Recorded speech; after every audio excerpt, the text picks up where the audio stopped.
बिस्मिल्लाहिर्रहमानिर्रहीम। लाखों करोड़ों दरूदो सलाम नबी पाक सल्लल्लाहु अलैहि वसल्लम पर और उनकी आल पर। मैं हूँ कलसूम हाशमी और आप हैं मेरी यूट्यूब फैमिली का हिस्सा। अल्लाह से दुआ है कि आप जहाँ कहीं भी हो खैर खैरियत से हो। अगर अभी तक आपने मेरे चैनल को सब्सक्राइब नहीं किया, चैनल को सब्सक्राइब करें, लाइक करें, कमेंट्स करें और बेल आइकन के बटन को प्रेस करें ताकि मेरी आने वाली हर नई वीडियो आप तक पहुंच सके। एक बहुत ही अफसोसनाक वाकया आपके साथ शेयर करती हूँ। छोटा बच्चा, 15 साल का बच्चा, उसके मुंह में गैस वाला पाइप लगाकर गैस खोल दी गई और उस वक्त तक उसके मुंह में गैस का पाइप रखा जब तक कि उसका मैदा नहीं फट गया, उसकी डेथ नहीं हो सकी। इतनी खौफनाक मौत 15 साल बच्चे के साथ। ऐसा क्यों हुआ और क्या कोई दुश्मनी थी, क्या वजह थी जिसके लिए बच्चे को, छोटे से बच्चे को इतनी खौफनाक मौत दी गई। और मुलजिम जो है वो गिरफ्तार हो चुका है। हुआ कुछ इस तरह के लाहौर में काहना के करीब एक इलाका है, वहां पर एक बच्चा है, 15 साल बच्चा हसन अली, उसके वालिद का नाम नदीम है और एक ही बच्चा है नदीम का, 15 साल का हसन। नदीम जो है वो केमिकल की फैक्ट्री में काम करता है। उसने 15,000 रुपये तनख्वाह है उसकी और वो उसी में बड़ा खुश और बड़ा मुतमिन है कि चलो कोई नहीं, एक ही मेरा बेटा है और मेरी बीवी है और ज़रिया माज जो मेरा है ये केमिकल की फैक्ट्री से जो मैं रोज़ी कमा रहा हूँ, अल्लाह बड़ा अच्छा गुजर बसर कर रहा है और वो अपने हालात और वाक़यात से बहुत खुश है, बहुत मुतमिन है। और वो अपने बच्चे को अच्छे स्कूल में पढ़ाता है और कहता है कि मेरा एक ही बेटा है, मैं इसको पढ़ाता हूँ। आज से तकरीबन 8 माह पहले नदीम को हार्ट अटैक हुआ। हार्ट अटैक होने की वजह से उसकी तबीयत बहुत ज़्यादा ख़राब होगी। डॉक्टरों ने कहा कि अब आप गर्मी में, सर्दी में, इस तरह के मौसम में अब आप काम नहीं कर सकते, आप भी घर में आराम करने की ज़रूरत है, आप घर में आराम करें। नदीम बड़ा परेशान हुआ। उसने कहा कि अगर मैं घर में काम करने लग पड़ूँ, आराम करने लग पड़ूंगा तो काम कौन करेगा, कमा के कौन लाएगा, घर का गुजर बसर कैसा होगा, हांडी रोटी कैसे चलेगी। जब उसकी परेशानी उसके बच्चे ने देखी, हसन ने, तो उसने कहा चले कोई बात नहीं अब्बू, मैं 15 साल का हूँ, मैं पढ़ रहा था, मैं पढ़ाई छोड़ देता हूँ और मैं काम करने लग जाता हूँ ताकि जो घर में ना गुजर बसर हो सके। नदीम जो है वो कहते चलो ठीक है बेटा, अल्लाह ताला मालिक सबाब है, वो कोई ना कोई सबब पैदा करेगा, तुम ऐसा करो, तुम फैक्ट्री में लग जाओ। नदीम भी फैक्ट्री में नदीम के बाद उसका बेटा भी हसन भी फैक्ट्री में लग जाता है। हसन फैक्ट्री जाता है, रोज जाता है, काम पे जाता है। 12,000 रुपये तनख्वाह है उसकी, 12,000 रुपया ला के अपने बाप को देता है। फिर एक दिन ऐसा क्या हुआ कि हसन के साथ बहुत बुरा सलूक किया गया, इतना बुरा सलूक किया गया कि उसके माँ बाप, पुलिस वाले, हर बंदे परेशान। कितने छोटे से बच्चे के साथ इस तरह सलूक करने की क्या ज़रूरत थी।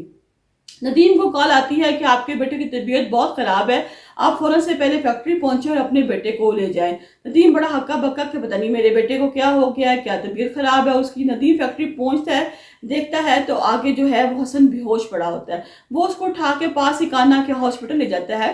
तो वहाँ डॉक्टर कहते हैं कि जी नहीं, ये हमारा केस नहीं है, आप ऐसा करें, आप इसे किसी और हॉस्पिटल ले जाएं, यहाँ पे इसका इलाज प्रॉपर नहीं होगा। उसके बाद वो उसको जनरल हॉस्पिटल लाहौर ले जाता है और कहता है कि डॉक्टर साहब मेरे बेटे को चेक करें, ये होश नहीं कर रहा है, इसकी तबीयत बहुत ख़राब है। वहाँ के डॉक्टर भी जवाब भी दे देते हैं। फिर एंड पे नदीम जब जिन्ना हॉस्पिटल जाता है, वहाँ जाकर डॉक्टरों के आगे बहुत रिक्वेस्ट करता है कि मेरे बच्चे की तबीयत ख़राब है, मेहरबानी करके मेरे बच्चे को चेक किया जाए। नदीम की इस दरख्वास्त पर परेशानी को देख कर जो उसके वालिद साहब हैं, वो उसी वालिद साहब की परेशानी को देख कर डॉक्टर उसी वक्त उसको दाखिल कर देते हैं। और जब जैसे ही उसकी तबीयत ठीक होती है तो पुलिस को बुला जाता है। नदीम जाके खुद FIR कटवाता है और कटवाने के बाद जाके उस पर दर्ज करवाता है कि मुझे फैक्ट्री से कॉल आई कि इस तरह मेरे बेटे की तबीयत ख़राब है, मैं बेटे को देखने के लिए गया और लेके उसको हॉस्पिटल आ गया। पुलिस पहुंच जाती है। पुलिस जब वहाँ पहुँचती है तो पूछती है बच्चे से कि भाई क्या माजरा है, तुम्हें क्या हुआ है, तुम क्यों हॉस्पिटल में हो। उसने कहा कि शरोज नाम का एक जो लड़का है वो और उसके साथी, शरोज और उसके साथी जो लड़के हैं, उन्होंने मेरे से पहले ज्यादती की है। ज्यादती करने के बाद कि मैं शोर ना मचाऊं, किसी को बताऊं ना, तो मेरे जो है मुंह में गैस वाला पाइप डाल दिया है और बटन खोल दिया है और इतनी को गैस भरते रहे हैं, इतनी को गैस भरते रहे हैं कि जब तक कि मेरा मैदा फट नहीं गया, जिस्म के बाकी हिस्से नकारा नहीं हो गए, उन्होंने मेरी जान नहीं छोड़ी। जब मैं बेहोश हो गया हूँ उसके बाद मुझे कुछ याद नहीं कि क्या हुआ है क्या नहीं हुआ। मेरी आंख यहाँ हॉस्पिटल आके खुली है और मैंने अपने आप को हॉस्पिटल के बिस्तर पर पाया है। पुलिस वाले भी बड़े परेशान होते हैं। वो जाते हैं, वो शरोज को पकड़ लेते हैं। शरोज को पकड़ने के बाद इंक्वायरी करते हैं, पूछते हैं कि भाई तुमने ये क्यों किया, किसके कहने पे किया, तुम्हारे साथ कौन कौन लड़के थे जो इस वारदात में शामिल है। क्योंकि यहाँ पे वो जो बच्चा है وہ بتا چکا ہے 28 اکتوبر کو ناظرین وہ بچے کی ڈیتھ ہو جاتی ہے. وہ بچہ اور سروائیو نہیں کر سکتا کیونکہ جب اس کے منہ میں گیس کا پائپ رکھا گیا اس کا معدہ پھٹ گیا, وہ کوئی چیز کھا بھی نہیں رہا تھا, بس ڈاکٹر ڈرپ پہ تھے رکھا ہوا اس کو, اسی پہ اس نے 2-4 دن سے سروائیو کیا. اس کے بعد 28 اکتوبر کو وہ بچہ جو ہے وہ اس جہان سے چلا گیا. اس کے والد صاحب بہت غم سے نڈحال ہیں, لیکن مرنے سے پہلے اس نے اپنے والد کو اور پولیس والوں کو بیان دیا. اس نے کہا کہ شروز کے ساتھ اور بھی لوگ تھے جو اس کے ساتھی تھے جنہوں نے میرے ساتھ زیادتی کی, لیکن جو پولیس ہے وہ صرف شروز کو پکڑ کے بیٹھی ہوئی ہے, باقی جو لوگ ہیں ان کو نہیں پوچھ رہی. کیوں؟ کیا پولیس بک گئی ہے؟ پولیس نے کیا ان سے کوئی رشوت لی ہے؟ کیا وہ فیکٹری مالکان کے بچے ہیں؟ وہ کس کے بچے ہیں جو ساتھ شامل ہیں؟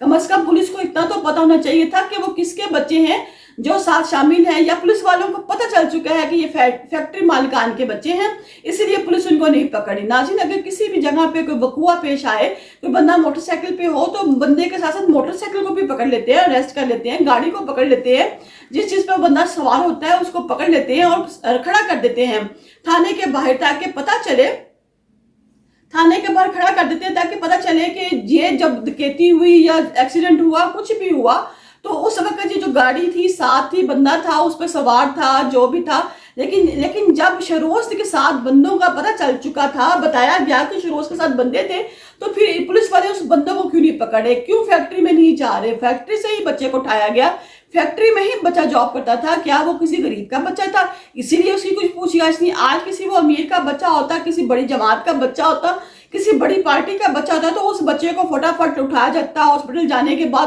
اس کا پراپر علاج ہوتا, نہیں تو وہاں پہ بہت سے لوگ آ جاتے ہیں اس کو دیکھنے کے لیے آ جاتے, لیکن شاید یہ کسی غریب کا بچہ تھا اسی لیے اس بچے کی کوئی بھی سنوائی نہیں ہوئی. حالانکہ بچے نے مرنے سے پہلے خود بیان دیا کہ میرے ساتھ بندے تھے, تو پھر پولیس والے اس بندوں کو کیوں نہیں پکڑے؟ کیوں فیکٹری میں نہیں جا رہے؟ فیکٹری سے ہی بچے کو اٹھایا گیا, فیکٹری میں ہی بچہ جاب کرتا تھا, کیا وہ کسی غریب کا بچہ تھا اسی لیے اس کی کچھ پوچھ گچھ نہیں؟ آج کسی وہ امیر کا بچہ ہوتا, کسی بڑی جماعت کا بچہ ہوتا, کسی بڑی پارٹی کا بچہ ہوتا تو اس بچے کو فٹافٹ اٹھایا جاتا, ہاسپٹل جانے کے بعد اس کا پراپر علاج ہوتا, نہیں تو وہاں پہ بہت سے لوگ آ جاتے ہیں اس کو دیکھنے کے لیے آ جاتے, لیکن شاید یہ کسی غریب کا بچہ تھا اسی لیے اس بچے کی کوئی بھی سنوائی نہیں ہوئی. حالانکہ بچے نے مرنے سے پہلے خود بیان دیا کہ میرے ساتھ جب زیادتی ہوئی تو شروز بھی تھا, شروز کے ساتھ اور لڑکے بھی تھے, ساتھی لڑکے بھی تھے, اور پھر یہ بتایا کہ فیکٹری میں میرے ساتھ یہ حادثہ ہوا, تو کیوں بھی فیکٹری والے اس کیس میں انوالو نہ ہوئے؟ کیوں فیکٹری کو بند نہ کیا گیا؟ کیوں فیکٹری والے سے پوچھا نہ گیا؟